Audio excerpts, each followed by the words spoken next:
அதுக்கப்புறமுள்ள சேதுவோட தங்கச்சிக்கும் நம்ம ஆர்வத்துக்கு கல்யாணம் நடக்குதோ இல்லையோ பத்திரிகையை வச்சு நம்ம சாவித்திரி ஈஸ்வரி பிரச்சனை பண்ணலான்னு பார்க்குறாங்க.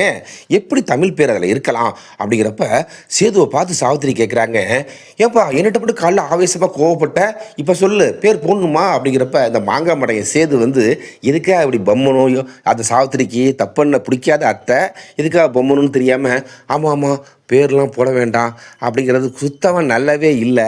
இந்த பக்கம் மட்டும் தமிழ் ஹோட்டலில் சர்வீஸ் பண்ணுறப்ப தண்ணி மேலே ஊற்றுறப்பட்டும் எப்படி ஒரு பொம்பளைங்களை வந்து இந்த மாதிரி அலட்சியப்படுத்துறீங்க, அவமானப்படுத்துறீங்க அப்படின்னு சேது வந்து வீரவசனமாக பேசுகிறது வந்து நீ என்ன தமிழ் மேலே அன்பாக இருக்கியா இல்லையாடா அப்படிங்கிற மாதிரி கேள்வியெல்லாம் கேட்குற மாதிரி இருக்குது.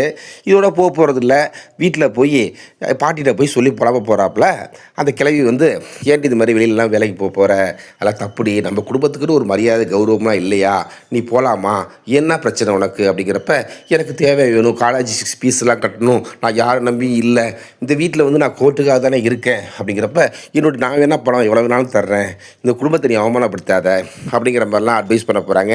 இதெல்லாம் தாண்டி வந்து இல்லை என்னோடய சுயமரியாதை தான் முக்கியம்னு நம்ம தமிழ் வந்து வழக்கம் போல் டைலாக் பேசும்போது இதை தாண்டி வந்து கல்யாணத்தை நடக்கிறதுக்கு முன்னாடி கல்யாணத்தை தடை போடுறதுக்கு என்னென்ன வழிகள் இருக்குது அப்படின்னு எப்படி யோசிப்பாங்க. அவங்க தங்கச்சி தற்கொலை பண்ணிக்க போகிறாங்களும் முயற்சி பண்ண போகிறாங்க.